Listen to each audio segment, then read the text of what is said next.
بص يا ابني، انت هو يا حبيبي الرجاله اللي عايزه تتجوز او الشباب اللي عايزه تتجوز، اول حاجه لازم تخش. لما تيجي تخش البيت تلاقي في راجل، اوعى تاخد واحده من امها او امها تكون مسيطره. يعني انسى فكره خالص دي ان امها هي الحاكم بامر، ان هي المسؤوله عن كل حاجه. البيت هتطلع زي امها. فانت لما تيجي تخش خش على راجل، خد البت من راجل، راجل حاكم البيت، مسيطر على البيت، عشان لما ترجع له يبقى في راجل مش في واحده. يعني الشورى شورة راجل مبدئيا، دي أول حاجة كده على جنب. تاني حاجة هتخش البيت، طبعا هتتعامل بقى مع البنت ومع الأهل. لما تلاقي البنت كل شوية عاملة مشاكل معاك وعارفاك، ما تختصر الكلام على نفسك، سيبها. تعب نفسك ليه؟ أصل اللي جاي أصعب. اللي جاي لما يكون في جواز هيبقى في سواد. اللي بعده،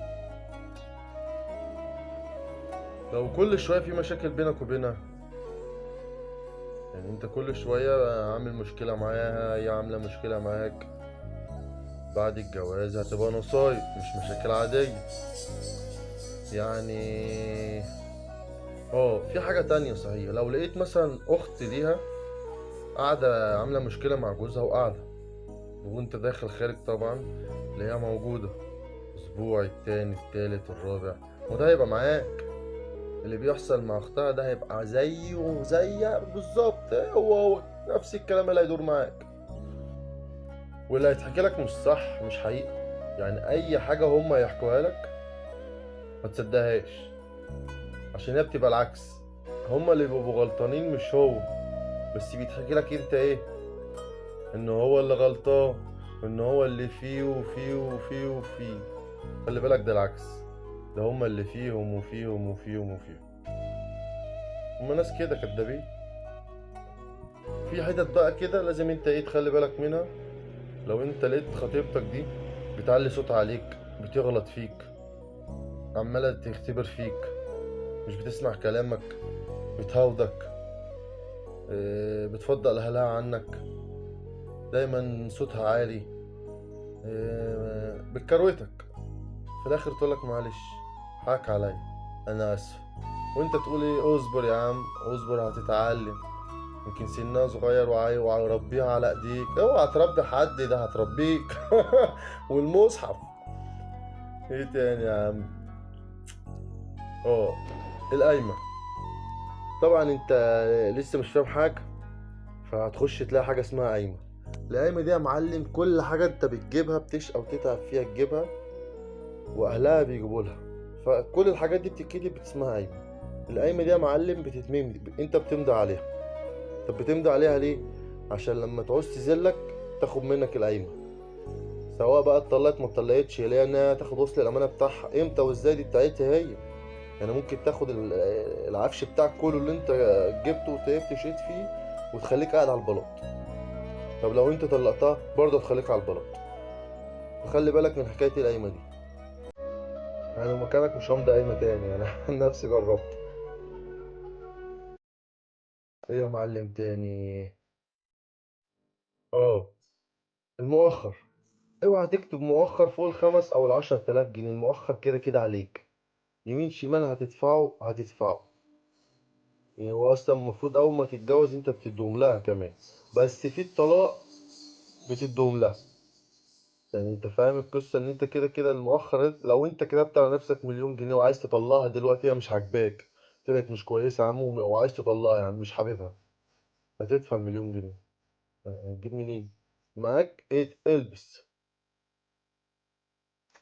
الذهب. لو انت دلوقتي كتبت مثلا 40 جرام دهب، وانت جايب مثلا 10، تكتب 40 ليه؟ يا عم هي معاها دهب، اهلها جايبين لها دهب، انا مالي بالدهب اللي هي كاتباه؟ انا مالي انا هكتب الدهب اللي انا جايبه لها، جايب 10 جايب 15 جايب جرام جايب 2، اللي انا جايبه هو اللي اكتبه. عشان لا يوم ما تطلق انت هتعمل ايه؟ هتدفع او هتجيب الدهب اللي انت كتبته على نفسك. يعني اوعى تكتبوا جرامات خالص، انت اكتبوا فلوس. جبت مثلا 10 جرام، فهتكتب تمن ال10 جرام مثلا ايه، 20,000 جنيه، 50,000 جنيه، ايا كان الرقم فاكتبوا فلوس. ده عمل ليك انت يعني. الموضوع تقيل، مش صغير، عايز نصايح، وعايز يعني. لو رجعت لك كده تاني اللي انا قلته لك، هتلاقي نفسك يا معلم. اول حاجه لازم تخش البيت يكون في راجل.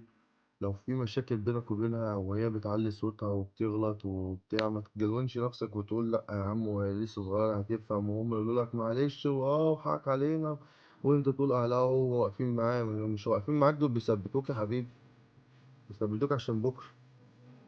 ما انا هعمل كذا حلقة بقى كده فاهم الناس فيها إيه